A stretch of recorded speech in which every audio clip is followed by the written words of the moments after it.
Hello everyone and welcome to another NeuroX YouTube video. Now this one is a little different because normally I do mobile game Mondays nowadays and whatnot. But this one is going to be part of an occasional series called Minecraft and Music, in which I play Minecraft and talk about music. So I figured I'd start this one off with a top 5 list of, in my opinion, the 5 best producers in hip-hop history. I know it's dangerous on the internet to have an opinion, but I figured I'd have one and try to go with it. Anyway, let's start this list off. Number 5. DJ Quik. DJ Quik is from Compton, like a certain someone else you'll hear about a little bit later on in the countdown. Anyway, Quik had the G-Funk sound, like Dr. Dre had, sampling Parliament and whatnot. But his songs were more party-oriented, and he wrote his own lyrics. Except for on, what album was that? Safe and Sound. Safe and Sound was mostly ghostwritten. Anyway, if you really want to get into DJ Quik, listen to the songs Dollars and Cents, which is actually a diss track, and Pitch In on a Party. Number 4. RZA. Definitely a legend. RZA of the Wu-Tang Clan's beats have a more haunting, orchestral kind of feel. What makes him a great is not only the sounds of his beats and the samples he uses, but how layered and well put together they are. Like Protect Your Neck, you can hear the bass line of the drum, but you also will hear, if you pay attention to it, the sound of a boiling kettle in the background. Number 3. Okay, this is a 3-way tie between Parallel Thought, J Dilla, and Pete Rock.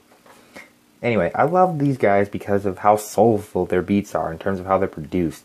J Dilla was from Detroit and as such had the Motown sound to his beats in terms of how his samples are put together, as well as layering. Parallel Thought has almost a symphonic approach to production.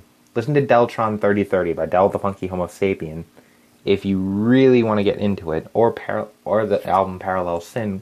No, not Parallel Sin, Attractive Sin by Del the Funky Homo Sapien that he produced. Del, in case you couldn't tell, is one of my favorite rappers. Anyway, Pete Rock. Pete Rock, Pete Rock, Pete Rock.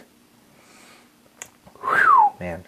Pete Rock was such a great producer, and his beats have aged like fine wine.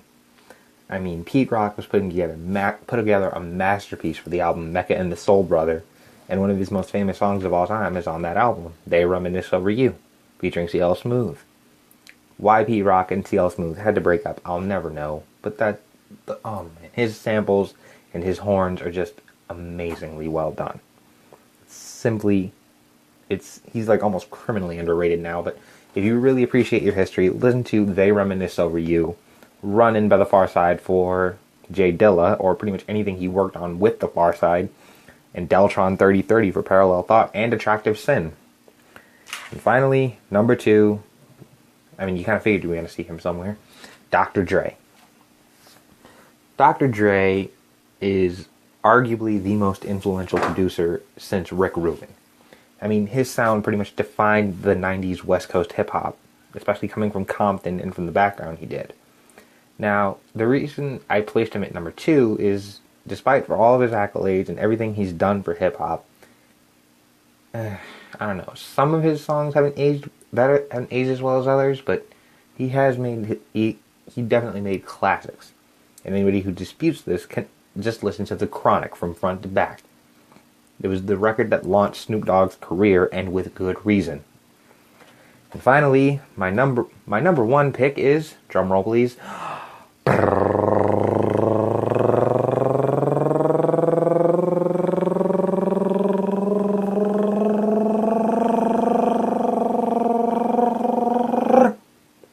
DJ Premier. DJ Premier is, in my opinion, the greatest producer to have come from the East Coast. Dr. Dre may have created his own sound with the West, but DJ Premier's East Coast style still hits hard to this day. I mean, listen to the instrumental to New York State of Mind by itself. Don't have Nas rap. Don't listen to the actual song. Listen to just the instrumental and tell me he didn't make a classic. And even then, he was more consistent. He was making classics for nearly everyone that came out around him. Jay-Z, he produced for Jay-Z, Nas, and so many other artists. I've lost track of all of them. But seriously, New York State of Mind is literally the only justification I need to have him as my number one. Disagree? Write your own top 5 in the comments below. I'm NeroX, and peace. Hello everyone, and welcome to another NeroX YouTube video. Now this one is a little different, because normally I do Mobile Game Mondays nowadays and whatnot. But this one is going to be part of an occasional series called Minecraft and Music, in which I play Minecraft and talk about music. So I figured I'd start this one off with a top 5 list of, in my opinion, the 5 best producers in hip-hop history. I know it's dangerous on the internet to have an opinion, but I figured I'd have one and try to go with it. Anyway, let's start this list off. Number 5. DJ Quik. DJ Quik is from Compton, like a certain someone else you'll hear about a little bit later on in the countdown. Anyway, Quik had the G-Funk